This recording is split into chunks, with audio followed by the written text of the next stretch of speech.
Kufikia sasa, something is wrong. And this thing is corruption has taken hands. Why am I saying corruption has taken hands? There is no way you were to pay such amount of money, a huge amount of money, without a collateral, without legal documentation, in the name of releasing a police officer who is in charge of following some duties.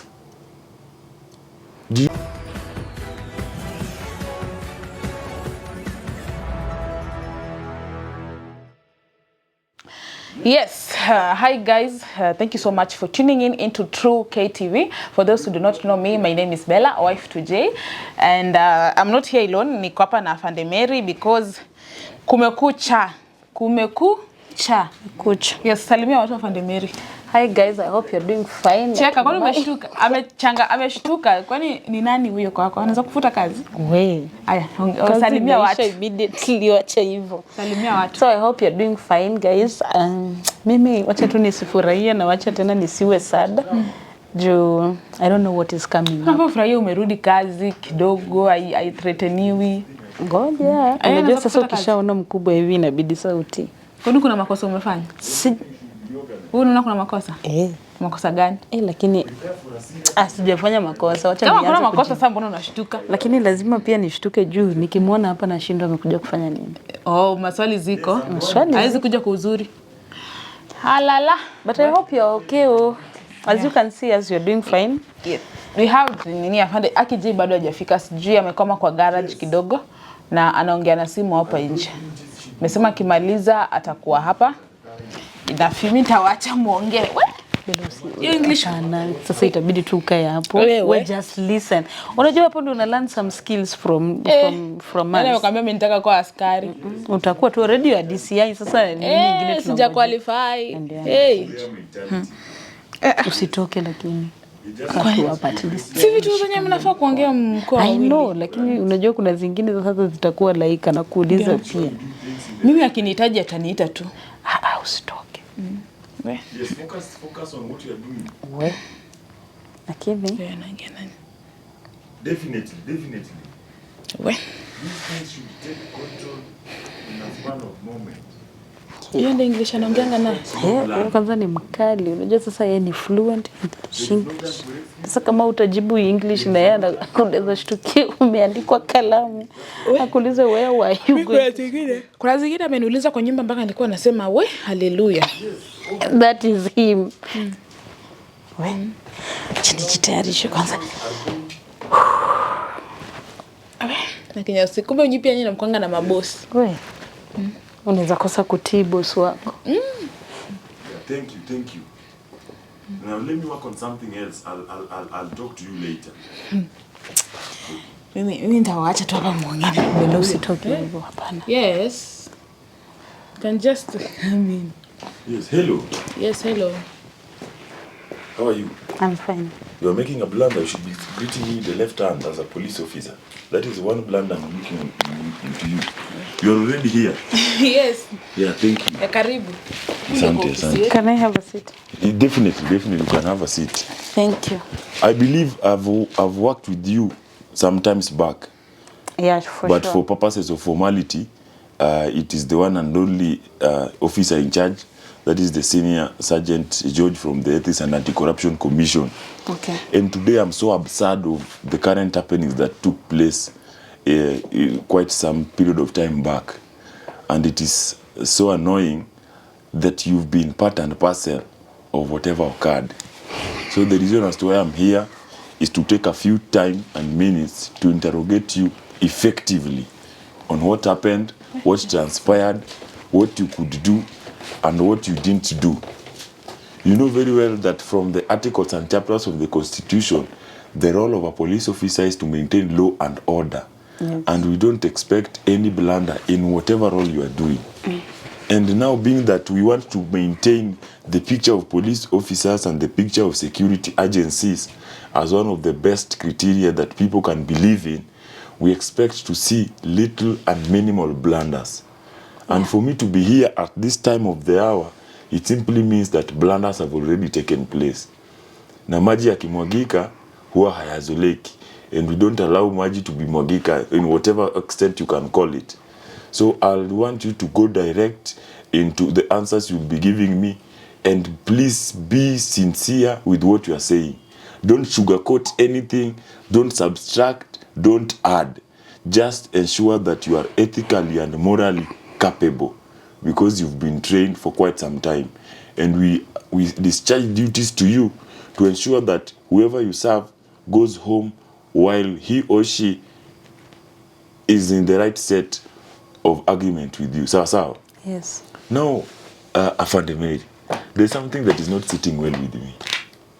Can you tell me from the first step, being that you are the one who arrested Alex, what is the main reason for you arresting Alex, and where did you receive the orders?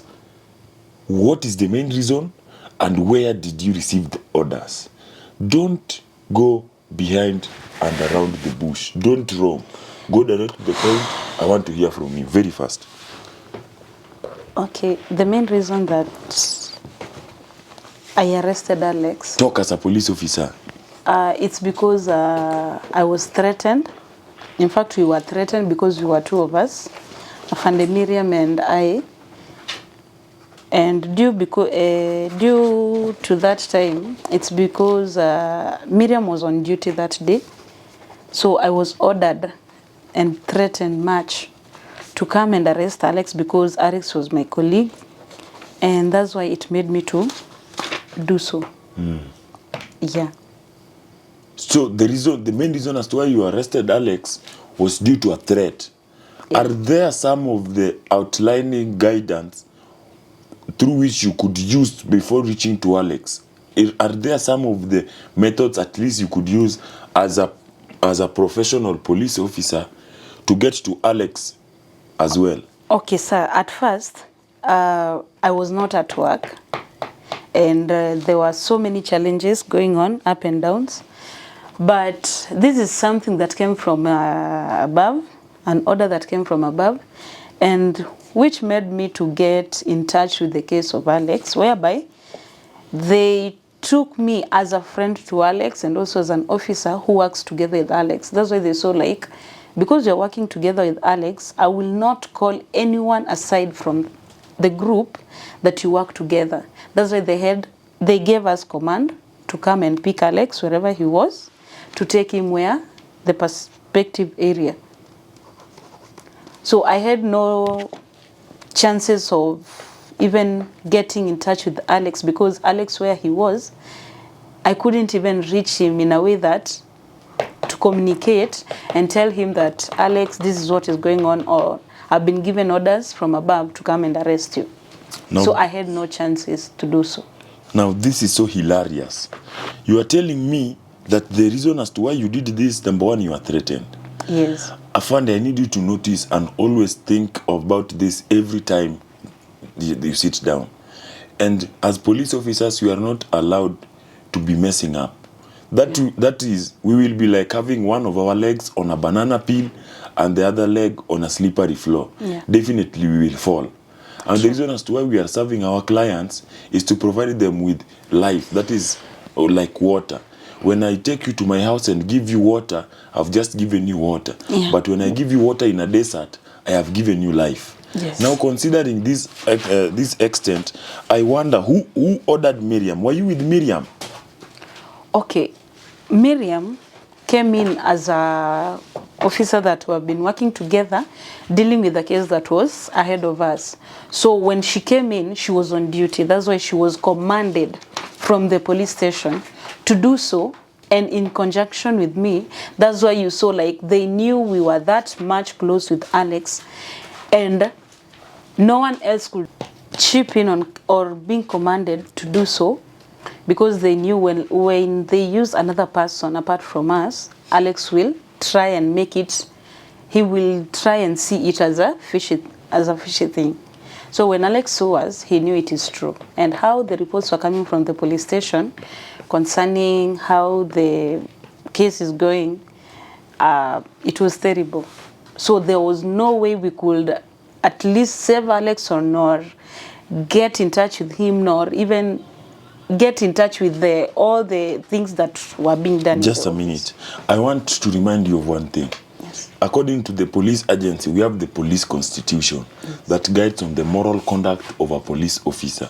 The moment you identify that the two of you are the ones available in the station, you can abscond any duty that does not correspond to the constitution. True. But instead of you doing that, you went ahead to perform such a duty.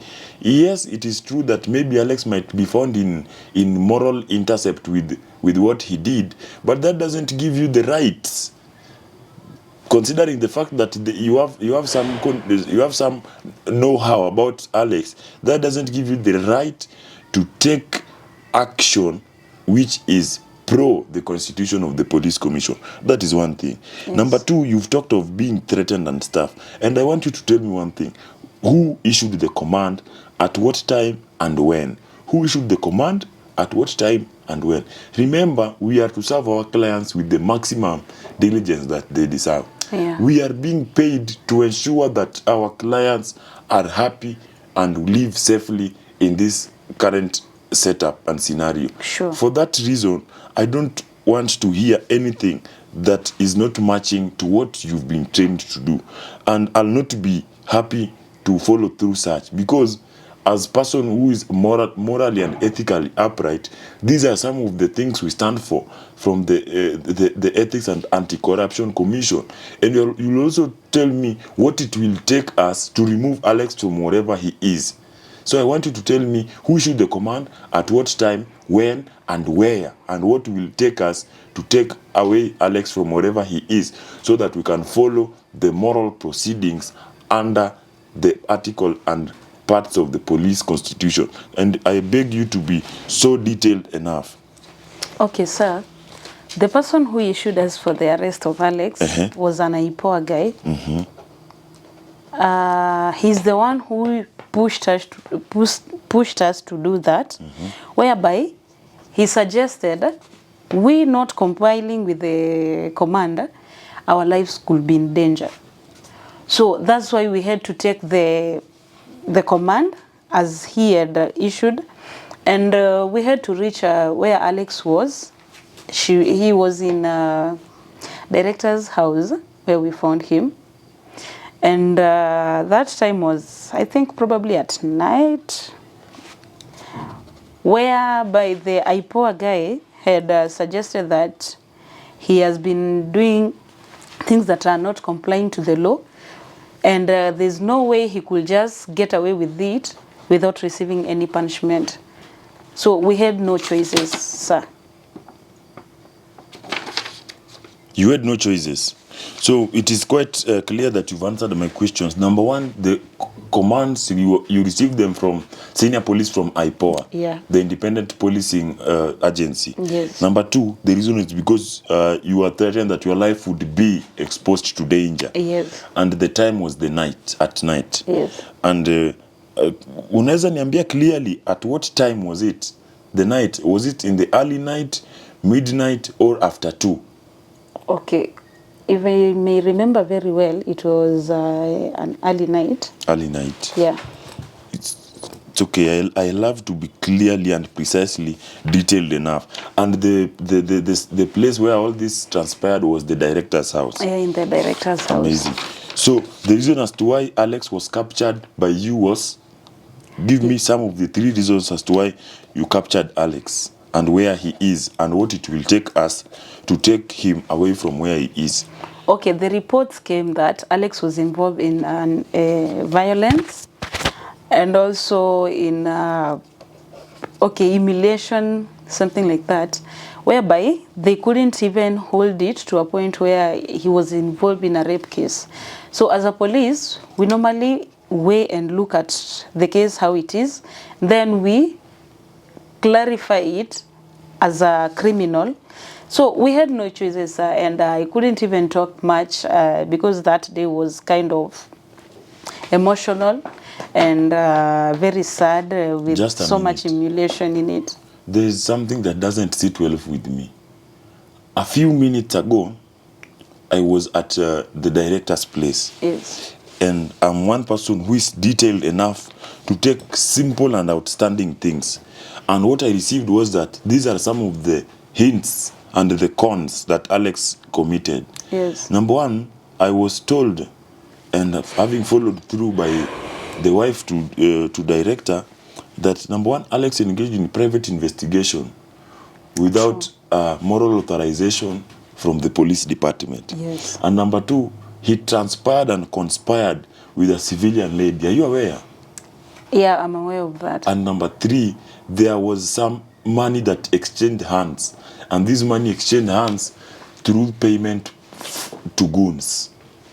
That's true. And the goons went around against all odds to come back and interfere with the entire process. But for you, what you are telling me is violence and humiliation. Are you being honest? I'm kind of being honest because if I look at the case, you know, I've not been at work for quite some time, whereby... So you've not been at work? Yes. And you expect a salary? Yes or no? You've not been at work? Yes. And you expect a salary? Yes or no? So we can pay you as the police officers. Your payment is budgeted by the government and you have scarred duties. And No, you sir, expect that payment. is not how the case is. My case has been different for quite some time because of the OCS situation, whereby we were involved in some issues that made me to, I was at leave at first. Then later on, things came up whereby I had to at least work on them before I get back to work. Is it reported at your station that you had some issues? Yes. Which station are you currently? I'm at, I'm sorry to say it on camera, but maybe I let you know later. It's okay. And I hope that you've served there diligently, because Yeah. I don't want issues to arise. True. So, having followed through, you know very well that Alex was engaged in the private investigation, and that a civilian lady was also part and parcel of that which happened. Yeah. And money exchanged hands to payments of goods. So, having known all this, what made you not to take your time and report that as well, the mistreatment from the IPOA police and whatever Alex did? What made you not to document it down and submit it to our offices? And our offices have got several locations, true, close, and so immediate to you, as close as the town. Okay, A for sure, 14-minute sir. ride, ni fair mulikosa. Okay, for sure, sir. I may not say that I didn't want to document it, but for me, truly, that was all lies. The things that I've been told there, they are all lies. How I know Alex and how we have been working with Alex, everything that they walimwekelea, they said, the IPOA guy said that he was involved in private investigation. All of those things were lies. That's why I couldn't go beyond documenting things that are not Factual. Yeah.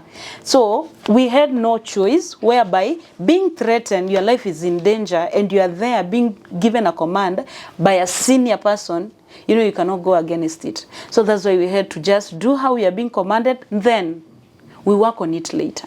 In a court of law, when we take you to a court of law, and pretty sure we are also going to find out our senior officer from the Independent Policing and Oversight Authority, will you testify that whatever you are saying here is true, and that the fact that Alex is being claimed to have done such atrocities is false? Yeah, I'm ready to testify. Now, currently, where is Alex? Okay, Alex is still in jail, whereby he was Just a minute. andikiwa. Just a minute. Is he in jail or in captive? Okay, okay, sir. How you understand it, though? But what I know is that you are throwing words.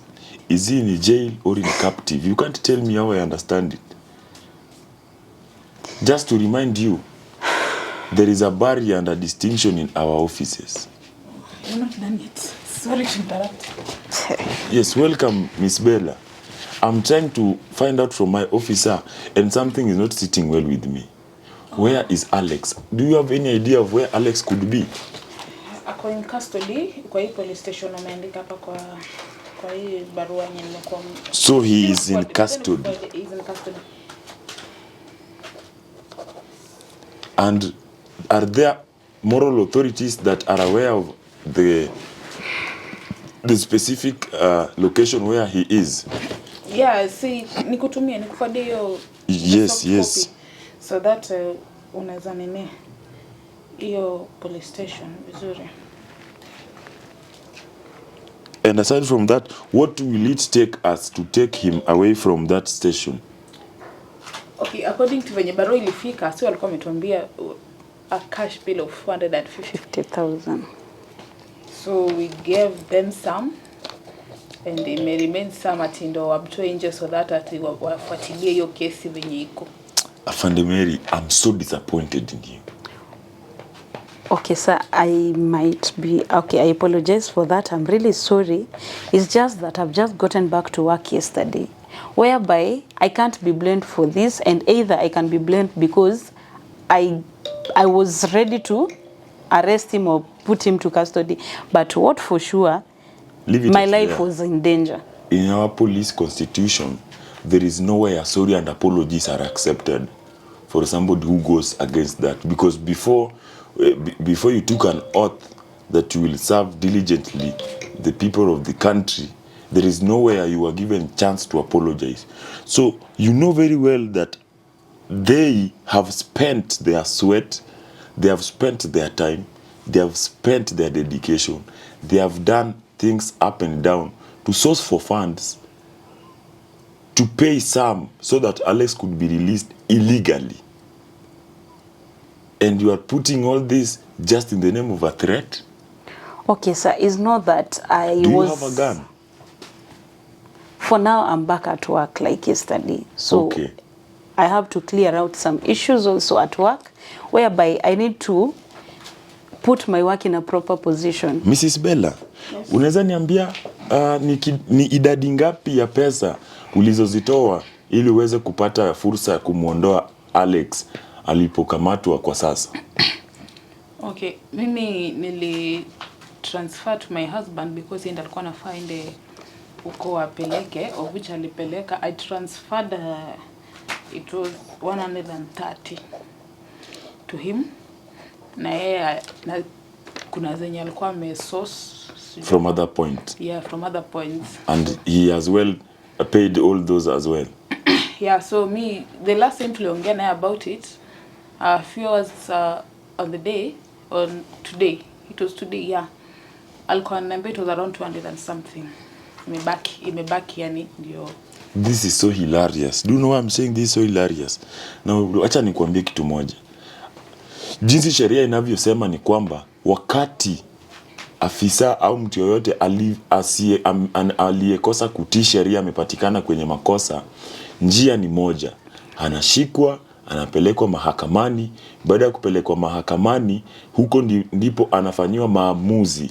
Maamuzi kigundua ya kwamba anaweza achiliwa kwa dhamana ya pesa kidadi fulani, inawekwa wazi. Ndiposa yeye mwenyewe na familia yake au na watu wenye nia mzuri wanaweza kumsaidia kuondoka. Kufikia sasa, something is wrong. And this thing is corruption has taken hands. Why am I saying corruption has taken hands? There is no way you were to pay such amount of money, a huge amount of money, without a collateral, without legal documentation, in the name of releasing a police officer who is in charge of following some duties.